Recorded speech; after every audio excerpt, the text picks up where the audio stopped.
Here at Sun and Fun, we've come over to the Hirth display to hear about some replacements that I think is pretty interesting. I'm Dan Johnson. I'm talking to Matt Dander, and you're going to tell me about how you can take what, well, over the years, Rotax sold a lot of 447s and 503s, and they were some great engines, but they've long ago discontinued those engines. So all the ones that are out there, probably many of them getting to be the end of their life, and they need something to replace it with, and you've got some options, Matt. Tell me a little bit about that.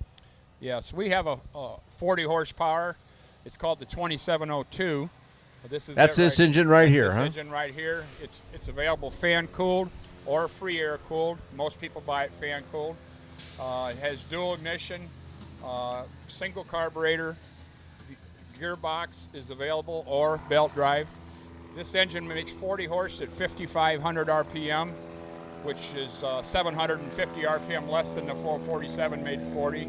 So that means your takeoff RPM is 750 less, and your cruise RPM is 750 less. And by running at those low RPMs, it sips gas. It's very, very good on gas, very smooth and quiet. Talked about this business of, okay, you've already got a 447. This is the replacement, power for power, about the same. How hard is that effort if somebody says, all right, out with the old one and in with the new one? What's the work effort for them? Well, luckily, the offset of the gearbox and the length of the engine is similar, so it's going to fit in the same space as a 447, and your thrust line is going to be very similar. But the mounting points on the block are a little different. 47, the mounting points are about like that, about that wide. Okay. Ours are clear out here at the ends, 210 millimeters apart. So if you're mounted on a big plate, you can probably just re-drill it for the Hirth. But if you've got two crossbars, you may have to spread them out a little bit.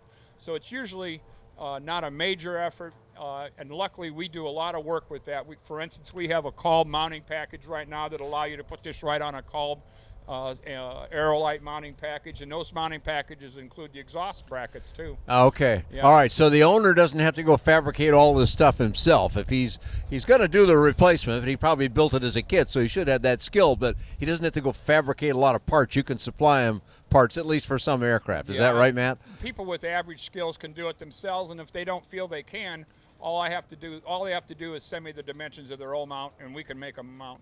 I see. Okay, so you're prepared to help them with that mounting effort. We do it a lot. Okay, well, let's go look at this. Has been a replacement then, the one you recommend for a 447 replacement. It's the same horsepower and all the other factors you just mentioned. What about for the 503, Matt? Well, for the 503, we've got a couple choices. All right, let's have a look at one. Yeah, this is the Hirth F23, and it's been available for 25 years. And for many years, I would only sell about a handful a year, and it's become one of our best-selling engines here recently. One reason is it's light enough that it can be used on some ultralights. The entire engine weighs 71 pounds with recoil start, 78 pounds with electric start.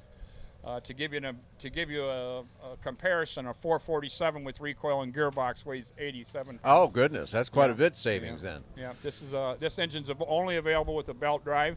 A belt drive turns the opposite direction of a gearbox. So if you're replacing an engine that had a gearbox, you will have to buy a different prop. Electric start is available. It has a 250-watt lighting coil, which is a 21-amp charging system. Dual ignition is standard.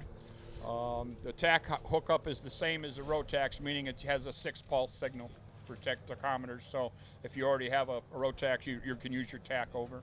How about the actual mounting of the engine to the airframe? Well, this is a totally different animal than an inline, and in most cases, if you're replacing an inline engine with this one, you will probably have to completely rebuild the engine mount. It also has twin exhaust.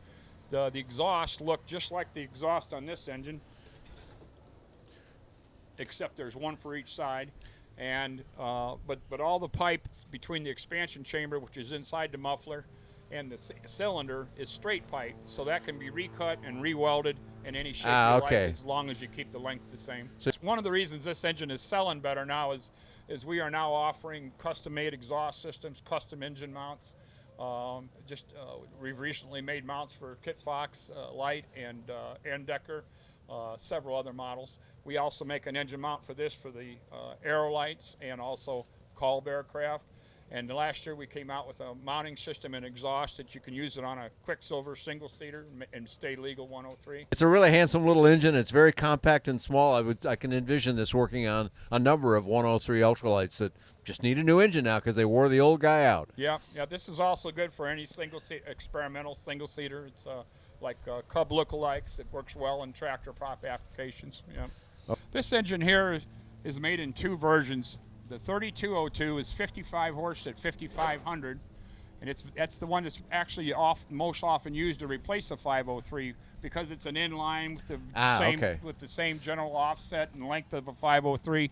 It's much easier. We talked about all the work you'd have to do to get to an F23N. This like the 2702, usually with minor modification to the old Rotax mount, can be mounted. And it is an easier installation. At 55 horse at 5500, again, it's making 10% more power than a 503 at 750 RPM less, and your cruise is going to be about 800 RPM less, and it's really good on gas. It's about a gallon and a quarter less fuel burn than a 503. And then we make a high-performance version of the same engine. It's called the 3203, and it makes 65 horse at 6,300 RPM. So there's an opportunity to, if you have a heavy 2-seater that needs 65 horsepower, this allows you to put an air-cooled 65 horsepower. It's lighter, no radiator, no hoses. Okay, so you get rid of quite a bit of the plumbing then too by making this choice here. Yes. Talk to me a little bit about overhaul times and some of those qualities. And I think you said that kind of the same numbers apply to all the engines that we've just been discussing. Yeah, well, most of our engines are made just like this one in 2 versions: a high torque, low RPM version, as the 3202 is, or a high performance version, as the 65 horse is. And all the high torque, low RPM engines have a 1,200-hour TBO, and all the high performance engines that always turn 6,000 plus RPM have a 1,000-hour TBO. Well, those numbers are still pretty high for 2-stroke. Yeah, they are. That's 2-strokes have come a long way. The better materials have become available, and the experience in the field has helped us. And we've got the engines where they burn a lot less fuel than they used to, and they last a lot longer, much more reliable. And those TBOs, if you take care of it and do the maintenance as you should, are obtainable. Okay, all Hirth engines come with a 1-year warranty against any defective part, and we'll also cover an unexplainable piston seizure, which means if you forget your oil, we're not covering that. But sometimes if there's a seizure, we'll just cover it under the first year. Also, there's a 3-year prorated warranty on the crankshaft. If you were to lose a crank in the first year, it's free, of course. Second year, we pay 2/3 parts and labor, and the third year, we pay 1/3 parts and labor. Okay. So one of the more popular and successful aircraft we've seen in the light aircraft space has been from a company called Quad City, and they make the Challenger. And unless you've been under a rock for a long time, you already know that brand. Mm-hmm. They have used Hirth in the past, but they've also used other engines, and those aircraft have been around now a while. That company's been around quite a while, so some of those engines are probably due for a replacement. You've done a special package for them, I understand. Tell me more about it, Matt. Yeah, we do. For the 2-seater aircraft, we have made a Hirth Challenger conversion package for 15 years now, where it involves the engine mount, a cog belt drive for the Hirth engine, drops right in place on 2-seat Challengers. You can use our 40, our 55, or our 65 horse engine, and that has been up for 15 years. We have over 50 in the field flying. Okay. So that's been available for a long time, but with the resurgence of ultralight popularity, we decided to make a package for our F-33. The F-33 is a single-cylinder, 28 horsepower engine. It's used on a lot of companies use it for the ultralights, but because of the high offset that a Challenger needs in order to run a decent-sized prop, it was tough to mount this engine under the tube or over the tube.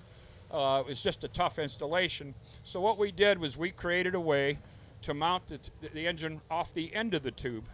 And when we send this out, this is all made by our I see. company. All of this, all these parts right here then are to accommodate that, and you're supplying them. Exactly. I see. This is the standard engine, and then we make this mount with bearing mounts vertical like this. And when the customer gets the engine just like this, he slides it on his root tube, puts a C-clamp on it, drills his holes, and he's mounted. These slides the bolts. Yeah, in what and you're he's showing mounted. back here would be the part that's on the aircraft already. Yeah, this And represents. then these parts are joining the airframe as it currently exists. That's correct. This represents the 2-inch root tube that's already existed on the Challenger. You can mount it all the way to the end of the existing tube. The CG will still be good, but a lot of customers cut about 3 inches off to get it in a little tighter, to make it looks better. That's the only advantage of doing that. And then we also, as well as making the mount, we make a custom exhaust. We pre-jig it, pre-weld it. It's also bolted on the engine complete, just as you see it. And when they take it out of the box, all the exhaust work is done. All right, so the owner's got it now. He's got it mounted. What all is he getting with the package? For example, things like electric start, Matt. Tell me more. Oh, the engine comes standard with electric start. That's what this ring gear's for here. The starter's over here on this side. Okay, a little out of view, but it's right here. Yep. Dual ignition is standard. Carburetor, fuel pump, air filter, all comes with the engine. Start relay, regular rectifier is all included. It's really a complete package. There's not much else from us you'll need to buy. With this setup, by moving the engine to the center, with our standard belt drive, instead of making a custom cog belt drive or something, we can now run a 56-inch prop on the Challenger, which is plenty of prop for a 28 horsepower engine. Wow, okay. Now, Matt, you've been doing this a long time as the importer of Hirth engines, and you're the U.S. guy, but you've been doing that a while. Tell us a little bit of your own history here. Well, we started with Hirth 24 years ago. This is 24 years at Sun and Fun and 24 years at Oshkosh and Arlington and other shows as well. It's a quarter century, I guess. Yeah. Right. So good job there, Matt. Where can we find out even more information? Where can people get specifications and find out about pricing and delivery times and like that? In other words, give us your web address. We'll put it up on the screen for everybody. Oh, okay. Well, we're Recreational Power Engineering is the company. We're the Hirth distributor, and our website is www.recpower.com. And our email address is rpe@bpsom. That's Bravo Papa Sierra Oscar Mike.com. Okay, very good, Matt. Thanks for talking with us today. You can find more. There's been all kinds of times when I've mentioned Hirth on the articles that I've written about various aircraft, so you can find lots of that and all sorts of affordable aviation on BuyDanJohnson.com. Thanks for talking with Matt Dander and myself here at Sun and Fun.